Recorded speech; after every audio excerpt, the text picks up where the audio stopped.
এসেছিলাম হজরত পীর ইয়ারউদ্দিন খলিফা বাবার দরবার শরীফে ঘোরার জন্য। তাই এটা হচ্ছে তাদের বাৎসরিক তাফসিরুল কোরআন মাহফিলের স্টেজ। এখান থেকে এখানকার বরণ আলেমরা তাদের মুরিদান এবং এলাকাবাসীর জন্য রাসূলের মোহাব্বত ও সোহাব্বত সম্বন্ধে ও দিন ও দুনিয়া সম্বন্ধে কিছু গুরুত্বপূর্ণ বয়ান করার জন্য তাদের তারিখটা হচ্ছে 24-25 ফাল্গুন।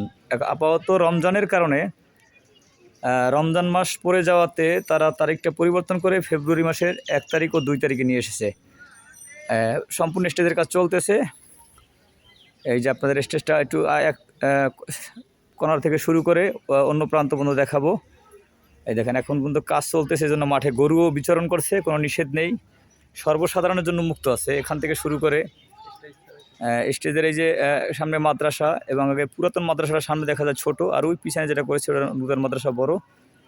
এখান থেকে শুরু করে এই যে দেখুন অনেক বিশাল এরিয়া জুড়ে মানুষজন আসছে, দেখছে এবং স্টুডেন্টরা ঘোরাফেরা করছে, খাওয়া দাওয়া করছে।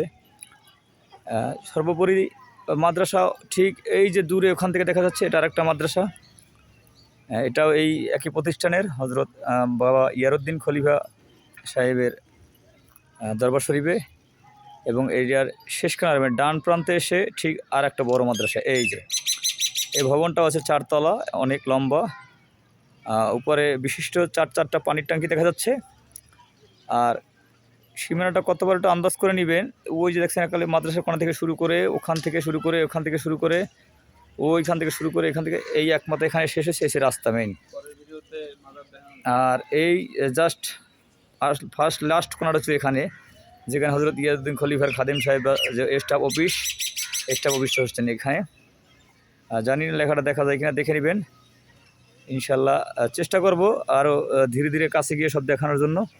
এবং ইয়ারউদ্দিন খলিফা সাহেবের ইবাদতখানা আছে সামনে, ঠিক ছোট দেখা যাচ্ছে না, একটু সামনে যাচ্ছি আমরা ধীরে ধীরে, দেখা যাবে ইনশাল্লাহ আশা করি। পাশে রেখে একটু দেখে শেয়ার করে ছড়িয়ে দিয়ে সবাইকে দেখার সুযোগ করে দিবেন। এটা হচ্ছে ইবাদত ঘর। এই যে ছোট যেটা দেখা যাচ্ছে এটা সর্বসাধারণের জন্য ইবাদতখানা। এই যে ছোট যে ভবনটা দেখা যাচ্ছে সর্বসাধারণের জন্য ইবাদতখানা। এখানে বাইরের থেকে বহিরাগত মানুষ এসে থাকে।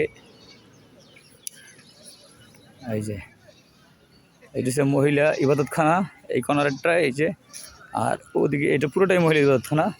আর এটা হচ্ছে স্টাফ অফিস। এই যে দেখছেন বলে বড় করে লেখাটা দেখা যায় কিনা দেখবেন, হজরত ইয়ারউদ্দিন খলিফা রহমতুল্লাহ মাজারের এই যে ওয়াকফ স্টেট।